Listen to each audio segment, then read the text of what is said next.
Hi, welcome to Movies Moment. Today we are going to explain a movie called Kingdom of the Planet of the Apes. Spoilers ahead. Subscribe if you like this and catch us on the next one. Take care. The movie opens with a text summary describing the rise and fall of humanity.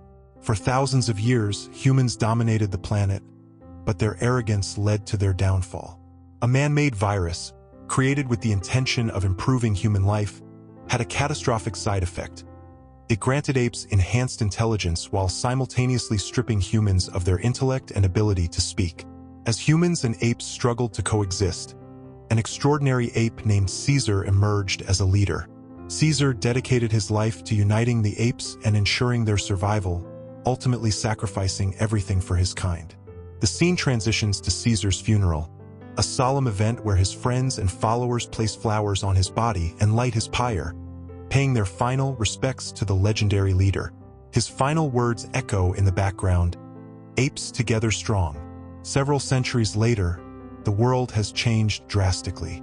Apes have formed distinct clans across the planet, living in communities built on the remnants of human civilization. These clans are united by a common culture and the teachings of Caesar, passed down through generations.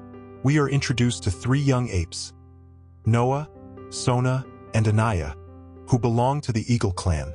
The trio is preparing for an important bonding ritual where they must retrieve eagle eggs from a nest. The ritual is a test of bravery and skill, as they are only allowed to take 2 eggs if there are 3 in the nest. The eggs are then cared for until the birds grow up and are trained for hunting. The trio embarks on their quest, climbing to the highest point in the forest, where they find an eagle's nest with 3 eggs. Noah, being the most daring of the group, decides to climb further to find the 3rd egg. He reaches a precarious nest on a cliff, but as he grabs the egg, the mother eagle attacks him, causing him to fall. Noah manages to hold onto the side of an old building, narrowly avoiding a deadly fall. On their way back to the village, the young apes notice their horses are agitated and Noah's blanket is missing. Realizing someone might be nearby, they follow a trail to a railway tunnel, finding the blanket hanging inside. Despite a tribal rule forbidding apes from crossing the tunnel due to the fear of encountering humans, whom they call echoes, Sona bravely retrieves the blanket. Returning to their village, the apes live on wooden scaffolding built on high-tension electric poles, a precarious yet strategic location. Noah climbs to the top to meet his father, Koro, the clan chief, and places the egg in the nest. During their conversation, Koro notices human blood on Noah's blanket and questions if he crossed the tunnel. Fearful of the consequences, Noah lies, saying he did not. That night, Noah hears a noise in the fish storage and discovers a human girl hiding there. He tries to approach her, but she pushes him away and runs into the forest, accidentally breaking the eagle egg he was carrying. Desperate to find another egg before the sunrise ceremony, Noah tells his friends about the mishap. They offer to delay the ritual to support him, but Noah insists on finding a replacement egg that night. Noah ventures into the dark forest alone. While he doesn't find any eggs, he hears a commotion and discovers the dead body of an ape in masks and armor. His injured brother appears, warning him of attackers before succumbing to his wounds. Suddenly, more apes, led by Silva, the guerrilla commander of the masked apes, arrive. Noah hides as Silva inspects the scene, noticing human blood on the blanket his brother was carrying. Silva finds Noah's horse and uses an electrocution wand on it, hoping it will lead them to the village. When Noah returns, he is horrified to find his village in flames. The masked apes are capturing his clan members while chanting, "For Caesar." Noah climbs the burning scaffolding to save his father, but Silva intercepts him. Despite freeing the eagles, Noah cannot save his father from Silva's wrath. Koro dies a painful death, and Noah is thrown off the tower. The next morning, Noah regains consciousness and finds the village completely destroyed. He buries his father's body, vowing to avenge his death and find his clan members. Following his father's eagle, Noah crosses the forbidden tunnel for the first time and emerges in a city filled with tall buildings, remnants of the human world. Despite the dangers, Noah presses on, finding food where he can. One morning, the eagle appears, and Noah attempts to connect with it using a chant his father taught him. The bird scratches his arm and flies off, leading Noah to a hidden settlement where he meets Raka, an orangutan. Initially mistaking Noah for a masked soldier, Raka realizes he is not an enemy after hearing his story. Raka reveals that his tribe was also destroyed by the masked apes. He survived by hiding and has been living underground, preserving a collection of books. Raka explains that he is part of the Order of Caesar, a group devoted to the true teachings of Caesar.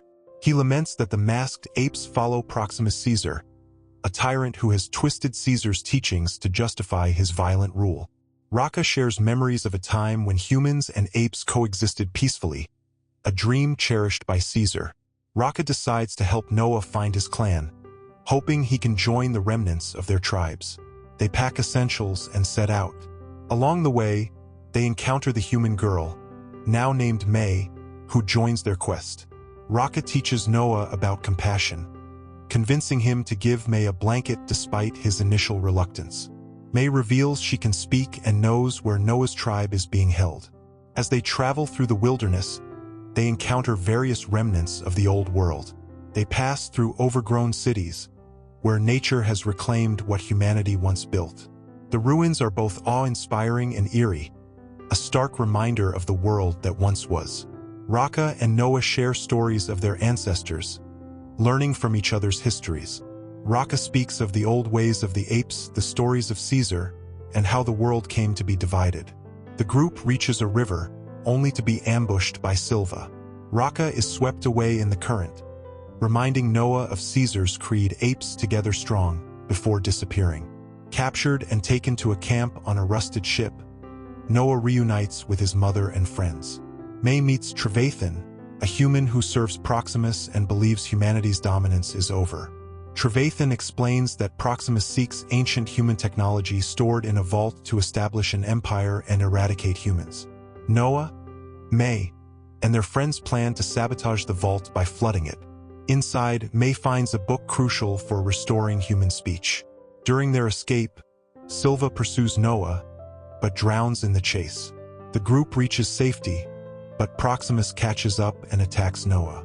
Despite severe injuries, Noah inspires his clan to chant a distinct song, summoning their eagles to defeat Proximus.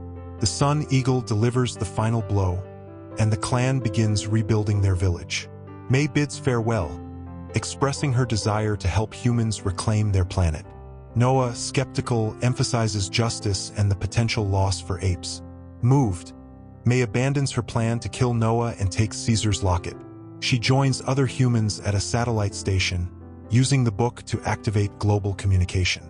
The film concludes with Noah and Sona at an observatory, gazing at the stars, hopeful for a future of peace and coexistence. In the final scenes, we see the apes rebuilding their village, working together in harmony. The village becomes a symbol of resilience and hope, a place where apes of different clans can come together and live in peace. Noah takes on a leadership role, guided by the wisdom of his father and the teachings of Caesar. He starts to implement new practices that honor the old traditions while adapting to the new world. Meanwhile, May and the humans make significant progress in their efforts to restore communication and education. They set up small schools to teach the younger generation how to read and speak again. These efforts begin to bridge the gap between the humans and apes, fostering a new era of understanding and cooperation. May and Noah meet periodically to discuss their progress and share knowledge. These meetings become crucial in forming a fragile alliance between the two species. They agree to set up a neutral territory where both humans and apes can come together to share resources and learn from each other. This territory becomes a beacon of hope, drawing individuals from various clans and tribes who seek peace. The movie ends with a montage showing the gradual rebuilding of society. Apes and humans working side by side, planting crops, constructing homes, and celebrating together. The camera pans out to show a thriving community surrounded by lush forests, a testament to the enduring spirit of cooperation and resilience. In a voiceover, Noah reflects on the journey they have undertaken. He speaks of the importance of unity and the lessons learned from their ancestors. He acknowledges the challenges that lie ahead, but remains hopeful for a future where apes and humans can coexist in harmony.